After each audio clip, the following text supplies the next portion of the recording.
बहुत समय पहले नागपुर के घने जंगलों में एक जादुई हीरो का पेड़ हुआ करता था। उस पेड़ पर फल की जगह हीरे लगते थे, लेकिन जब भी कोई लालची पक्षी उन हीरो को तोड़ने के लिए उस पर चढ़ता तो वो उसी वक्त हीरे में बदल कर उसी पेड़ की डाल पर लटक जाता था। उस जंगल में काफी दूर एक गाँव था। उस गाँव में टुनटुनी नाम की एक चिड़िया रहती थी। वो बहुत ही सुंदर समझदार चिड़िया थी। फिर कुछ दिनों के बाद कालू नाम के कौवे से टुनटुनी की शादी तय हो जाती है और घर वाले शादी की तैयारी में लग जाते हैं। लेकिन फिर एक दिन टुनटुनी के होने वाले ससुर कड़कनाथ सेठ वहाँ आते हैं। देखिए, मैं आपसे दहेज की बात करने आया हूँ। मुझे दहेज में 20 तोले सोना, एक कार और 5 लाख रुपए नकद चाहिए। तब तक आप लोग कमेंट में बताएं 91 इंटू 6 कितने होते हैं। ये सुनकर टुनटुनी के घर वाले हैरान हो जाते हैं। लेकिन मैं तो एक गरीब किसान हूँ, इतने सारे पैसे मैं कहाँ से लाऊंगा? मुझे इससे कोई फर्क नहीं पड़ता। तुम शादी के दिन दहेज का इंतजाम कर लो, वरना मैं अपने बेटे की शादी किसी और अमीर घर में कर दूंगा। ये सुनकर टुनटुनी के पिताजी घबरा जाते हैं। अरे नहीं नहीं, ऐसा मत कहिए। सारे गांव में शादी के कार्ड बच चुके हैं। अगर मेरी बेटी की शादी टूट गई तो मेरी नाक कट जाएगी। ये सब मुझे नहीं पता। अगर तुमने शादी के दिन दहेज नहीं दिया तो मैं अपने बेटे की बारात लेकर वापस चला जाऊंगा। इतना कहकर कड़कनाथ सेठ वहाँ से चला जाता है। हे भगवान, अब मैं इतने सारे पैसे कहाँ से लाऊंगा? तभी टुनटुनी का भाई गोलू चिड़ाग अपने पिता से कहता है, आप फिक्र मत कीजिए पिताजी, मैं पैसों का इंतजाम कर लूंगा। मैंने सुना है यहाँ से बहुत दूर जंगल में एक हीरो का पेड़ है। मैं उस पेड़ से बहुत सारे हीरे तोड़ कर लाऊंगा, फिर हम टुनटुनी की शादी धूमधाम से करेंगे। इतना कहकर टुनटुनी का भाई जंगल में चला जाता है और काफी समय चलने के बाद वो उस जादुई पेड़ के पास पहुंच जाता है। लेकिन जैसे उस पेड़ पर लगे हीरे तोड़ने लगता है कि तभी वो एक हीरे में बदल जाता है और उस पेड़ के साथ चिपक जाता है। दूसरी तरफ टुनटुनी अपने भाई की फिक्र में बहुत परेशान हो रही थी। अरे 2 दिन हो गए, लेकिन अभी तक भैया लौट कर नहीं आए। मुझे उन्हें जाकर ढूंढना होगा। मैंने सुना है वो जंगल बहुत ही खतरनाक है। उस जंगल में जो भी गया है वो आज तक कभी लौट कर वापिस नहीं आया। फिर अगले दिन टुनटुनी अपने भाई को ढूंढने के लिए जंगल पहुंच जाती है। थोड़ी दूर चलने के बाद उसे वो जादुई हीरे का पेड़ दिखाई देता है। टुनटुनी जोर जोर से चिल्लाकर अपने भाई को आवाज देने लगती है, लेकिन काफी देर के बाद वो थक जाती है और उसी पेड़ के नीचे बैठकर रोने लगती है। टुनटुनी को रोता देख वो पेड़ पर रहने वाली भूतिया टूनी चिड़िया की आत्मा कहती है, अरे तुम कौन हो? ये चिड़िया, और यहाँ क्या कर रही हो? तुम इतना रो क्यों रही हो? कोई परेशानी हो तो बताओ मुझे। टुनटुनी भूतिया टूनी चिड़िया की आत्मा को अपने भाई के बारे में बता देती है। मेरा भाई तुम्हारे पेड़ पर लगे हीरे तोड़ने आया था, लेकिन अब उसका कहीं पता नहीं लग रहा। देखो टुनटुनी, यहाँ आने वाले सभी लालची पक्षियों को मैं हीरे में बदल कर 1 साल के लिए अपनी टहनियों पर टांग देती हूँ। और तुम्हारा भाई भी उस दिन मेरे पेड़ पर लगे हीरे तोड़ने आया था। मैंने उसे भी हीरा बनाकर अपने पेड़ पर टांग दिया। लेकिन मेरा भाई कोई लालची नहीं है। मेरी शादी करवाने के लिए उसे पैसों की जरूरत थी, इसलिए ये हीरा हासिल करने के लिए वो यहाँ आया था। प्लीज तुम उसे छोड़ दो। टुनटुनी की बात सुनकर भूतिया टूनी चिड़िया की आत्मा को उस पर बहुत दया आती है और वो उसके भाई को छोड़ देती है और टुनटुनी से खुश होकर उसे ढेर सारे हीरे देती है। उसके बाद दोनों भाई बहन वापस आ जाते हैं। फिर शादी वाले दिन कालू अपने पिताजी के साथ बारात लेकर टुनटुनी के घर आ जाता है। समधी जी, आपने दहेज के पैसे इकट्ठे कर लिए हैं ना? चलिए जल्दी से मुझे सारे पैसे दे दीजिए, वरना ये शादी तोड़ दूंगा। लेकिन तभी कालू कौवा कहता है, नहीं पिताजी, दहेज लेना और देना गलत बात है। मैं टुनटुनी के पिताजी से दहेज नहीं लूंगा।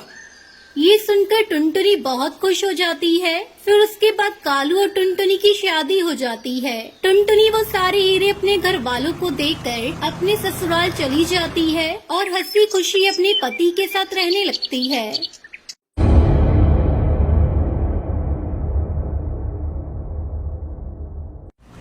टुनटुनी का परिवार रामपुर जंगल से मसूरी के जंगल में शिफ्ट हो जाता है, जहां वो सभी एक सुनसान घर में रहते हैं। लेकिन वो घर खूबसूरत होने के साथ साथ डरावना भी था। वाओ, हमारे इस न्यू हाउस के आसपास कितनी हरियाली है। This is so much beautiful. मैं तो अभी फोटोज क्लिक करूंगा। वाकई में गोलू बेटा, बहुत ही सुंदर घर है, लेकिन यहाँ आसपास पक्षी नहीं रहते क्या? कितना सन्नाटा है यहाँ पर। ऊपर से हम जंगल के बगल में ही रहते हैं, कहीं जंगली जानवर तो नहीं? नहीं पापा, कोई टेंशन वाली बात नहीं है। और हमारे आसपास पक्षी रहते हैं, लेकिन ये पहाड़ी इलाका है ना, तो घर थोड़ी दूर पर है। और देखिए, मंदिर ना सही, लेकिन हमारे घर के पास ही एक चर्च भी है। ये घंटी वहीं बजी है। तभी टुनटुनी गार्डन एरिया में लगा हुआ झूला देखती है। वाओ, ये कितना प्रीटी झूला है। अब मुझे पार्क जाने की जरूरत नहीं, क्योंकि पार्क खुद मेरे घर में ही है। चलो गोलू, इस झूले पर बैठते हैं। तभी बंटी कबूतर उन दोनों को रोकता है। रुको, अरे बच्चों, ये देखो कितनी धूल मिट्टी है इस झूले पर। हरी काका थोड़ी देर में आते ही होंगे। वो यहाँ मसूरी में ही रहते हैं। फिर रात में तुम दोनों खाना खाकर जितनी मर्जी इस झूले पर खेलो, अभी नहीं। पूरा परिवार फ्रेश होकर गार्डन एरिया में आते हैं। फिर टुनटुनी और गोलू झूला झूलने लगते हैं। गोलू, बहुत मजा आ रहा है ना? कुछ देर बाद दोनों झूले को रोकने की कोशिश करते हैं, लेकिन झूला रुकने की जगह और भी तेज हो जाता है। दोनों बच्चे डर जाते हैं। मम्मी पापा, ये झूला रुक ही नहीं रहा, बचाओ हमें। जैसे तैसे बंटी झूले को रोक लेता है। फिर उसी रात जब बबली अपने कमरे में सो रही होती है, तभी उसकी खिड़की से एक भूतिया चिड़िया की आत्मा झांक रही थी, जिसे देखकर बबली डर जाती है। वो भूतिया चिड़िया की आत्मा। बबली, आओ ना, झूला झूलो। बबली, आओ ना मेरे पास। ये सुनकर वो बेहोश हो जाती है। अगले दिन जब बबली को होश आता है तो वो सब कुछ भूल जाती है। अब रोज रात में झूला हिलने की आवाज आती। एक रात टुनटुनी गार्डन में जाती है। ये झूला कैसे झूल रहा है? कोई बैठा भी नहीं है इस पर। चलो मैं झूला झूल लेती हूँ। नींद तो नहीं आ रही है। कल संडे भी है, स्कूल की छुट्टी है। तभी अचानक से झूला एकदम जोरों से झूलने लगता है और झूले का लोहा पूरा गर्म हो जाता है और टुनटुनी का पंख जल जाता है।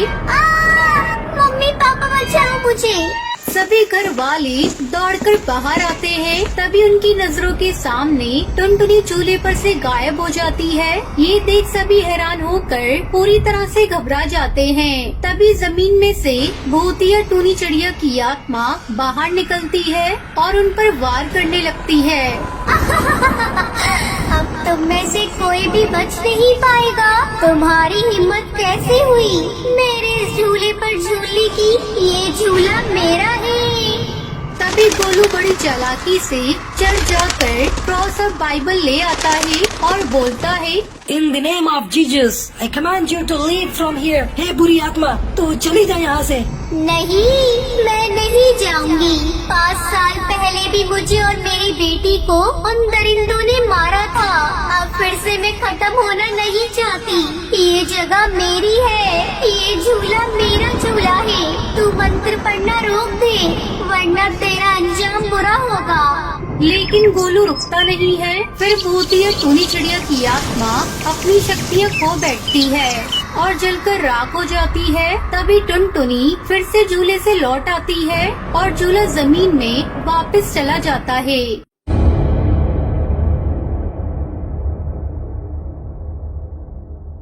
एक रात एक गांव में भूतिया चिड़िया की आत्मा आती है। वो देखती है कि सभी गांव वाले बहुत गरीब हैं। किसी के यहाँ तो शाम का खाना भी नहीं रहता। बच्चे भूखे पेट सो जाते हैं। उन्हें देखकर उसे उन बच्चों पर दया आ जाती है। वो सोचती है, क्यों न मैं इनकी परेशानी को दूर कर दूं। हो सकता है अच्छे काम करने से मुझे भी मुक्ति मिल जाए।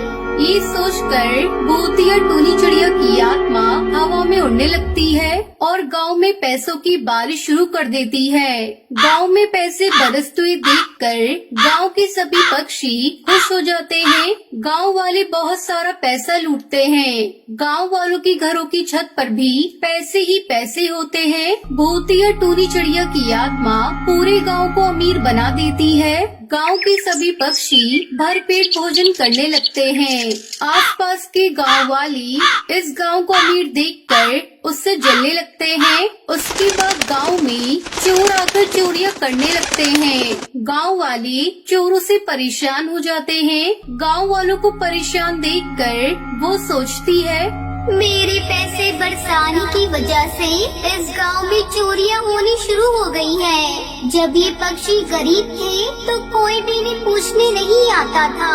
अब जब ये अमीर हो गए हैं तो चोरों ने इन्हें सताना शुरू कर दिया। अब मैं चोरों को पकड़कर उन्हें सजा दिलवाऊंगी। फिर रात में चोर चोरी करने के लिए मुखिया कड़कनाथ के घर पहुंचते हैं। जैसे ही घर में जाते हैं, भूतिया टूनी चिड़िया की आत्मा बाहर से दरवाजा बंद कर देती है। चोर चोर, कोई पकड़ो चोर को। गांव के पक्षी उसकी आवाज सुनकर जाग जाते हैं। अरे ये चोर चोर चिल्लाने की आवाज मुखिया के घर की तरफ से आ रही है। फिर पक्षी दौड़कर मुखिया के घर की तरफ जाते हैं। मुखिया का भी पूरा परिवार जाग जाता है। फिर सभी पक्षी उन चोरों को पकड़कर उन्हें खूब मारते हैं और पुलिस के हवाले कर देते हैं। पुलिस उन्हें जेल में डाल देती है। उसके बाद गांव में चोरी की घटनाएं बंद हो जाती है। भूतिया टूनी चिड़िया की आत्मा गांव वालों को खुशहाल देखकर बहुत ही खुश होती है।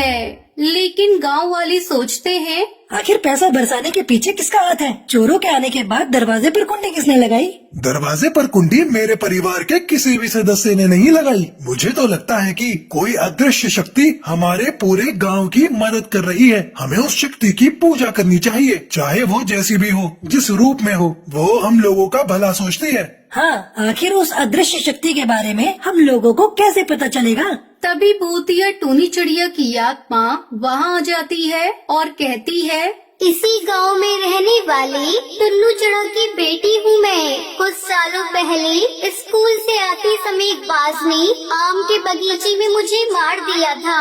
उसके बाद मैं भूतिया चिड़िया की आत्मा बन गई। मैं हमेशा अपने गांव के भले की बात सोचती हूँ और गांव में मैंने ही पैसे बरसाए हैं। चोरों को पकड़वाने में भी मेरा ही हाथ है। मैंने ही कुंडी लगाई थी। वो दृश्य आत्मा जिसके बारे में तुम लोग चर्चा कर रहे हो, वो मैं ही हूँ।